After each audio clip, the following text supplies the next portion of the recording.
मां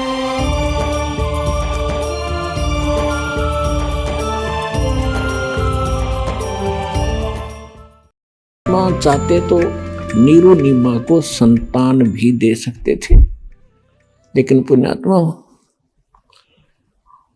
आप हम तो संसार को देखकर ही जी रहे होते।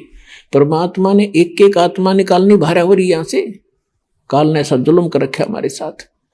तो उन्होंने उनको संतान नहीं दी क्योंकि उनके संस्कार बढ़ाने नहीं चाहते।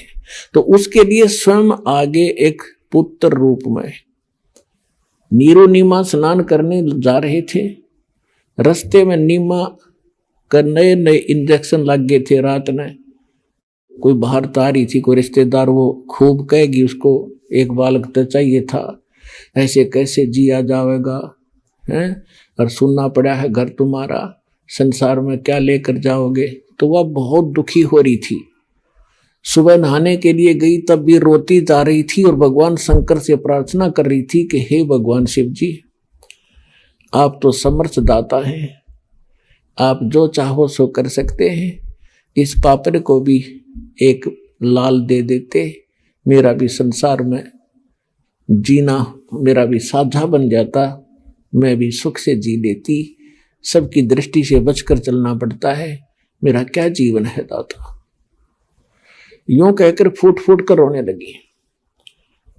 अब नीरू ने कहा कि नीमा देखो, यदि हमारे भाग्य में संतान होती तो भगवान पहले ही दे देते। ये तो बड़े दयालु हैं शंकर भगवान, और देखो बच्चा है नहीं, संतान अपने है नहीं, बुढ़ापे में कोई उंगली पकड़ने वाला नहीं, रो रो के आंखें तेरी खत्म हो जाएंगी, एक और दुख तेरे जीवन को बढ़ जाएगा, तो रोवा मत। उसको सांत्वना देता हुआ नीरू चल रहा है। नीमा को संतोष किया। स्नान करने के लिए जो ही तालाब पर पहुंचे, पहले नीमा स्नान करके आगे निकल आई बाहर, अंधेरा सा था। फिर नीरू स्नान करने के लिए जल में प्रवेश करता है। तब तक सुबह सुबह का कुछ प्रकाश सा छिट गया, रोशनी सी नजर आने लगी। नीरू नहा रहा है से मस्ती से, तालाब में घुटनों पानी में बढ़ गए। और उधर से नीमा जो कपड़ा बांध कर स्नान किया था उसने, उसको धोने के लिए पुनः किनारे पर गई तो क्या देखा है, कमल के फूल के ऊपर कोई वस्तु हिल रही है। परमात्मा नवजात शिशु के रूप में विराजमान थे और एक पैर को हिला रहे थे। नीमा ने सोचा कोई सर्प ना हो, ऐसे ध्यान से देखा। फिर ध्यान से देखा तो क्या देखा कि तो कोई बालक है। अब रास्ते में रोती हुई आ रही थी बच्चे के लिए, अपने पति से कहती है कि देखना जी, कमल के फूल पर बालक है। अब नीरू नहा रहा है, ऐसे नहाते नहाते कहता है कि नीमा आप तो मेंटल होगी, अब तुझे जल में भी बालक दिखाई देने लगे, क्यों पागल होगी तू, कुछ संतोष कर, भगवान पर विश्वास कर, जैसे रख ऐसे रहना चाहिए हमने। वो फिर जोर से बोली सचमुच देखना देखना। तब उसने एकदम देखा कि ऐसे क्यों बोल लिया, जिधर संकेत किया उधर देखा, एक नवजात शिशु के रूप में परमात्मा कमल के फूल पर विराजमान थे। नीरू ने आओ देखा ना ताव देखा, फूल समेत तोड़ लिया और उठा लिया बालक को, उठा के अपनी पत्नी नीमा को दे दिया।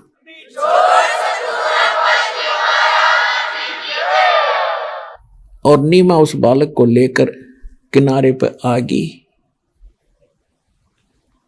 अपने आत्माओं, जिस भगवान के लिए ऋषि तड़प रहे थे और जिसके नाम लेने से आत्मा गदगद हो जाती है, रोम रोम खड़े हो जाते हैं,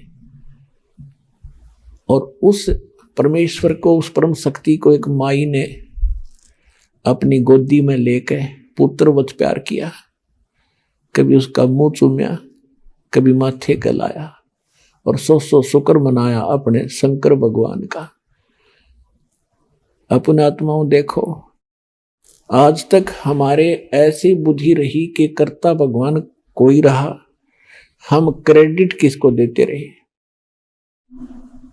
जो भी हमारे घरों में कोई सुख होता था, हम जिस भी इष्ट की साधना करते थे, उसी के निमित्त उसको कर देते थे कि इस पर भगवान विष्णु जी ने हमारे ये सुख दिया। अब पता चला इनके विधान से, इनकी शक्ति से कि ये तो कुछ कर ही नहीं सकते, ये तो जैसा संस्कार है वैसा ही दे सकते हैं। केवल एक परम शक्ति है, परम अक्षर ब्रह्म, वो कबीर भगवान, वही हमें जो देता है और निमित्त वो किसी को भी बनाता है, तो वही कर रहा था। तो उस दिन खुद मालिक उसकी गोदी में है और वो भी शुक्र मना रही है शंकर भगवान के कि उन्होंने मुझे ये पुत्र दे दिया। इसका कारण क्या था ये आपको बता दिया कि सुपत सुदर्शन के ये माता पिता थे, उस प्रतिज्ञावश परमात्मा उसके घर आए थे और इसमें नंबर बने थे शंकर भगवान के। तो आज तक हमारा ये अंधेरा न्यों छा रहा था। अब इस तत्व ज्ञान से ये मोतियाबिंद का ऑपरेशन हो जाएगा अज्ञान का। अब साफ दिखेगा आपने कि हु इज गॉड, परमात्मा कौन है, उसका प्रमाण कहाँ है। अब नीरू स्नान करके बाहर आया तो उसने 100 विचार लगाए कि पहले हम मुसलमान बना दिए, हिंदू हमारे साथी नहीं, मुसलमानों से रिलेशनशिप घनी नहीं बनी, क्यों कोई बालक रिश्तेदार नहीं बना, बालक नहीं। तो उसने सोचा यदि हम इस बालक को लेकर घर जाएंगे तो नगर वाले ये पूछेंगे कहाँ से लाए, हम कहेंगे कमल के फूल पर मिला, तो किसी को विश्वास नहीं होगा कि बालक और कमल के फूल पर कैसे रुक गया। तो उसने अपने मन से सोचा कि हमें गांव से भी निकाल लेंगे, शहर से भी बाहर करेंगे और लड़का भी छीन लेंगे, हमारी मार मार के हुलिया बिगाड़ेंगे और पूछेंगे कि बताओ इनके माता पिता कौन है, वो रो रही होगी जिसका तुम चुरा कर लाए हो। तो उसने अपनी पत्नी से कहा कि आप ऐसे करो, इसको रख दो यहीं पर, हमारे साथ ऐसा बनेगा, लोग बच्चा भी जाएगा, हमें देश निकाला भी मिलेगा। उसकी पत्नी ने कहा कि मैं इस बालक को नहीं छोड़ सकती, ना जाने इस बच्चे ने मेरे ऊपर क्या जादू कर दिया, मैं जी नहीं सकती इस बिना, मैं मर जाऊंगी, मैं देश निकाला भी ले लूंगी, इस बालक ने नहीं छोड़ सकती। अब नीरू ने पहली बार अपनी पत्नी की तरफ हाथ किया था कि तू कितनी जिद्दी बन गई, मेरी एक भी बात नहीं मानती है।